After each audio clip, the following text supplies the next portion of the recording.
So you just picked up a new bow and you're brand new to archery. Well guys, you found the right video because we're going to be diving in talking about all the things you need to know that are going to be your keys to success, like your grip, stance, being able to draw the bow properly, different things like that to get you started out on the right foot. Because the thing you don't want to do is develop bad habits. And this video is hopefully going to minimize those bad habits from happening. So come along with us on this journey. We're going to show you all those different basics to get you shooting your bow the right way.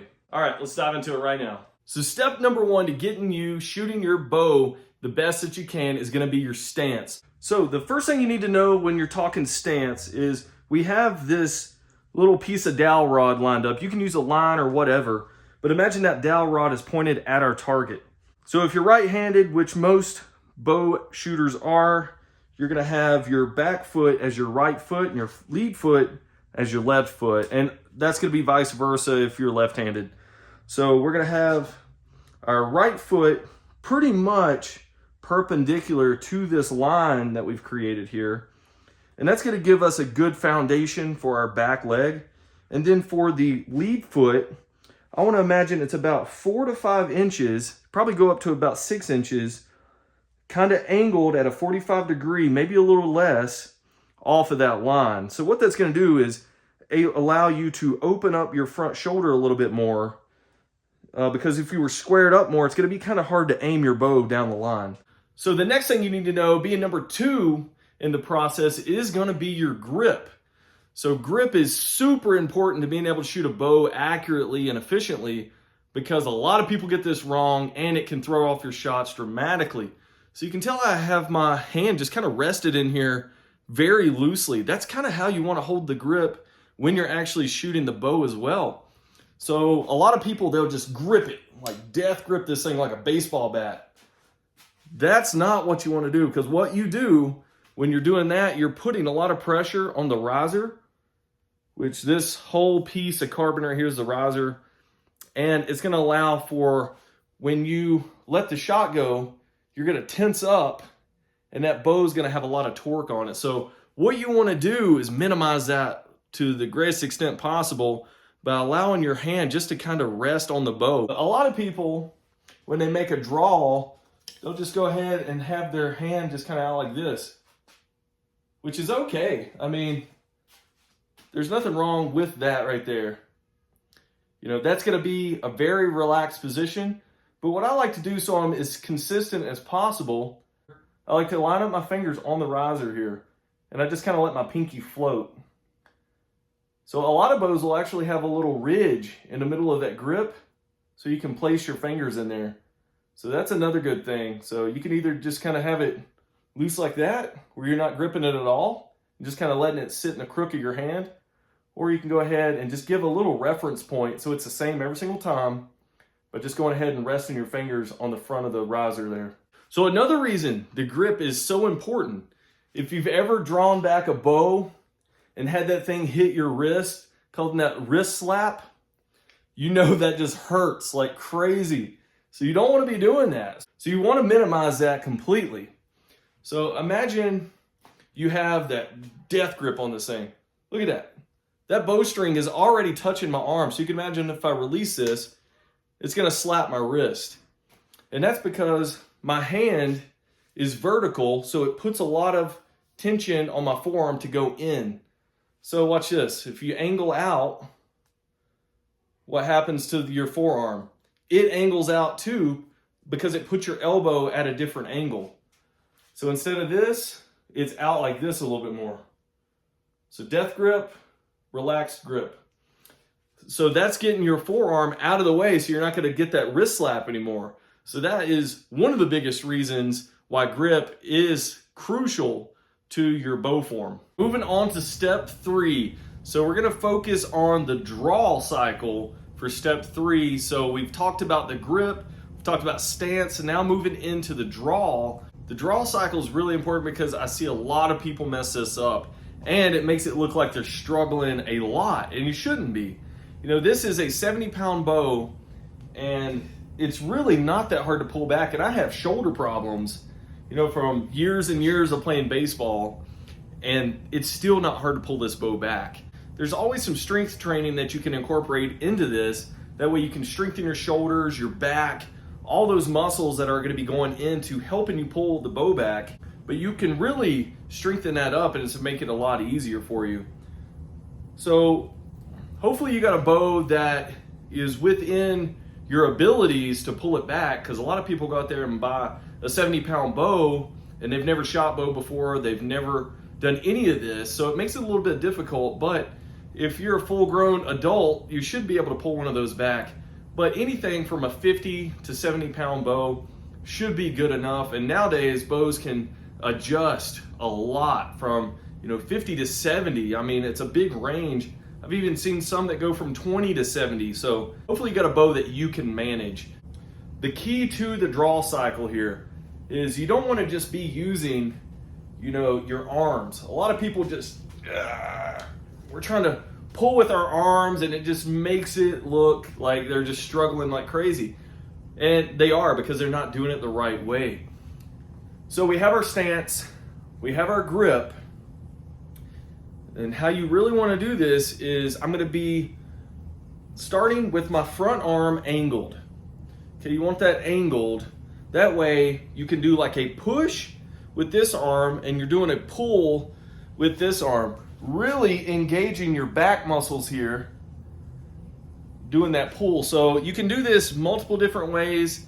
I have my preference, but it doesn't really matter, honestly. Whatever is going to help you pull the bow back the easiest and the most comfortable is going to be the most efficient for you. There's a big debate out there, what's the worst on your shoulder, drawing high with the elbow or going low. People do it both ways and people still have shoulder problems with both. So whatever is going to be the most comfortable for you is going to be what you need to do. So if we're going to do an elbow high, which is what I like to do, a lot of people will go high with the bow, and there's nothing wrong with that. The only thing I would say is wrong with that is if you're going to be in a hunting situation, you want to minimize the movement. So that's where you'd want to just be right here and back. The least amount of movement possible, because if you're hunting on the ground, let's say for whitetails, or if you're in a stand and you do this number, that's a big movement. That deer is probably going to see you out of its peripheral vision and you're going to be busted. So, it's all depends on what your scenario is. If you're just going to be on the range, you can go high with it like this, bent arm in the front. Back here, I'm going to start pulling with my back. So it's a push and a pull back here. So like I said, either way, and you can practice this, guys. You notice I have my hand like in a fist. That way there's no way I'm going to bump this trigger, because you don't want to bump that, and it's not going to be safe if you do that. So always have it back here if you're practicing your draws. Okay, and I have a target over there that I'm aiming at, so just in case. But if you were to do a low elbow and go through pushing and pulling back here, that's a lot easier to line up your sights if you're looking to get a quick shot off. But once again, whichever one is the most comfortable for you. So I'm gonna do this one more time. Bent elbow, I'm pushing, I'm pulling at the same time, and then I bring it down. Okay, we talked about stance, grip, we talked about the draw. Now we're going to talk about anchoring. Okay, and what anchoring is when you get to full draw, okay, how are you going to be anchoring your release and your string? How are you going to be lining all that up and lining your peep up to your sight housing? Okay, and then addressing those pins to your target.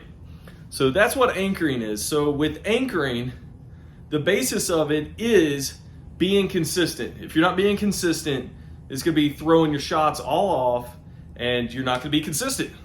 And in archery, consistency is key. You want to be able to replicate those shots every single time. So finding a way that you can do that is going to be key for you. And there's so many different ways to anchor. And I'm just going to give you my preference. What I like to do is if I'm using a release like this, And we're going to talk about release here in a minute. But if you're a beginner, you're probably going to be going for a trigger style release like this. They're just a lot more cost effective than a button style release, but we're going to talk about that in a minute. But what I like to do is have it anchored on my face. Okay, and you want to have some reference marks. So a lot of people will anchor behind their ear, or they'll have their thumb folded in. Either way, if you can find something that's going to be consistent, or if you can put your knuckle, okay, you kind of get the picture. Whatever's going to be the most consistent. And then I like to rest the tip of my nose on the string at full draw. And then I'm looking through that peep down to my sights. Okay, so I'll show you what I'm talking about. So draw the bow. I have my hand rested kind of behind and under my ear, and I'm looking through my sights. Okay, we're going to talk about aiming here in a second, but that is going to be kind of what we're looking at. And as you can tell, once I get in place, I'm just resting my nose on that string. Okay, and however you want to do that, and see how this is coming to the corner of my see how this is coming to the kind of the corner of my mouth? A lot of people would put what is called a kisser button right there, and that's going to rest right in the corner of your mouth. That way you're being consistent every single time. So consistency is key. Find something that's going to work for you and replicate that every single time. So we just talked about the draw cycle. The next step in this is talking about the release. So we're at full draw. How are you going to go about releasing that arrow? So we're going to talk about two options here as far as release aids go. So you can use a button style thumb release aid. Okay, so that is an option that I like. But if we're talking about beginner release aids, this trigger style is probably what you're going to go with, because these right here are the most cost effective. You know, this is probably this is a pretty cheap one. Probably around $50 for this True Fire smoke release, but you can get them even cheaper than that. No, this is a hot shot, and this is about a $120 release. So, and that's still pretty bottom of the barrel when it comes to thumb style releases. You know, you're looking at least $100, up to $200. So if you're starting out, you know, I would probably suggest staying away from these unless you have the money to do it. If you're just starting out, this is going to be the most cost effective for you. So just keep that in mind if you're looking for releases. All right, so we have our target right here. So what I'm going to do is kind of go through the draw cycle and then show you what the release looks like up close. So draw cycle. Okay, have a nice grip. And you can see I don't have my fingers on the trigger yet because I want to be where I want to be on the target first. Nice and relaxed hand. We're kind of just going to rest our fingers on top of that trigger. Okay, and then when we're ready to shoot it, we're just going to kind of release it nice and easy.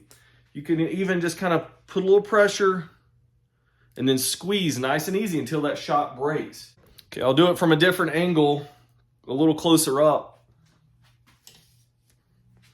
Okay, so fingers are rested. I have my hand and my anchoring point. My nose is on the string. Okay, and I'm just breaking the trigger nice and easy.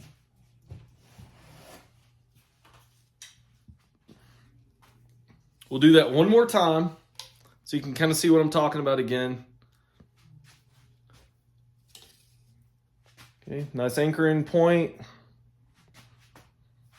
All right, some people will tuck their hands down, but I find if you have a nice relaxed wrist and a relaxed hand, okay, and you just break it nice and easy. What you don't want to be doing is punching the trigger or just grabbing at the trigger like this, because you're going to be pulling your shots. So nice and easy. You almost want it to where it's a surprise when it goes off. So it's kind of like shooting a gun. So you're squeezing, squeezing, squeezing until it breaks that shot. Okay, so you may be wondering, okay, we got all the basics down. Now, how do I aim this thing? So if you got a beginner bow, you probably got one that has a multiple pin sight housing. You can see how it has 4 pins in there, and that's probably what comes standard on most beginner bows, especially the ready to hunt packages. So you can see all the little different pins that are in there, and that's what we're going to call these right here. Okay, the different pins. You may have one is like a single pin. You know, a lot of people don't get those as soon as they become new archers, but you know, it is a great option because you can dial it in a little bit different. And then hopefully your bow came with a peep sight. So this is a tied in peep sight. They make some that are a little bit bigger and bulkier that have like a rubber tube that connects it to the bus cable here. That is also another good option because it keeps that peep sight straightened out at full draw. This one right here, a lot of times you'll have to make sure that it's completely squared up to the bowstring here, so you're going to be looking straight through it instead of sideways. So that's something you'll need to make sure before you actually pull that string back. So essentially the basics of it, you're going to be looking through the little peep here. And you can see how it's kind of angled up, so at full draw it's going to be dead on. But you're going to be looking through that right there. And then what you want to do is essentially when you look through, it's going to look like a big circle. And you want this sight housing. We're going to talk about this being the sight housing. See how it has that white ring around it? A lot of times they'll have like a big green ring around it or a red ring. So you're going to want to kind of match up the silhouette of this peep with the silhouette of the housing here. But where it gets a little tricky is you're going to want to line up your pins, whichever pin that you're going for. The top one is my 20-yard pin. I'm going to kind of start out with it in the middle of the housing, but then I want the pin that I'm going for in the very center of my peep. So that's how you're going to distinguish which pin you're going to be using, is by centering it out inside that peep. So that's where it gets a little different than looking at it through the sight housing. But that's what you start out as, just as a reference. All right, I'm going to try to get some video footage of the bow looking through the peep. I don't know if I can. But see how the peep's right there? I would be using that, line that up with my front sight housing, get that pin centered out in there, and then I could crack off the shot. Okay, like so. But pretty simple, and if you're just starting out, I would recommend these multi-pin sights because it's going to be a little bit easier for you. Okay, so we talked about pretty much everything, guys. That's going to get you set up to be able to shoot your bow pretty accurate and efficient as a beginner. The last thing we're going to talk about is the follow-through. So the follow-through is pretty important in the sense that you don't want to mess up your shot as it's going off. So remember back to where we want a really soft grip. This is where a lot of people mess up their follow-through, is when they crack off the shot, instead of letting their bow just do its own thing, they'll go ahead and grab that bow. So a lot of times your arrow's still going through the rest and they'll grab that bow really, really hard.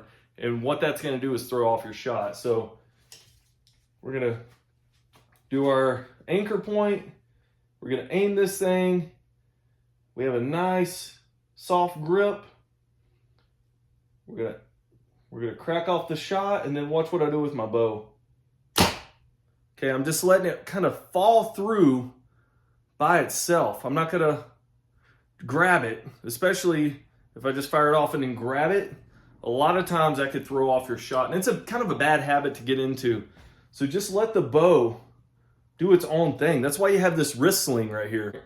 And if you don't have a wrist sling, I would suggest you get one, because that's gonna make it feel like you still have a little bit of control over your bow as it's going through that follow-through motion.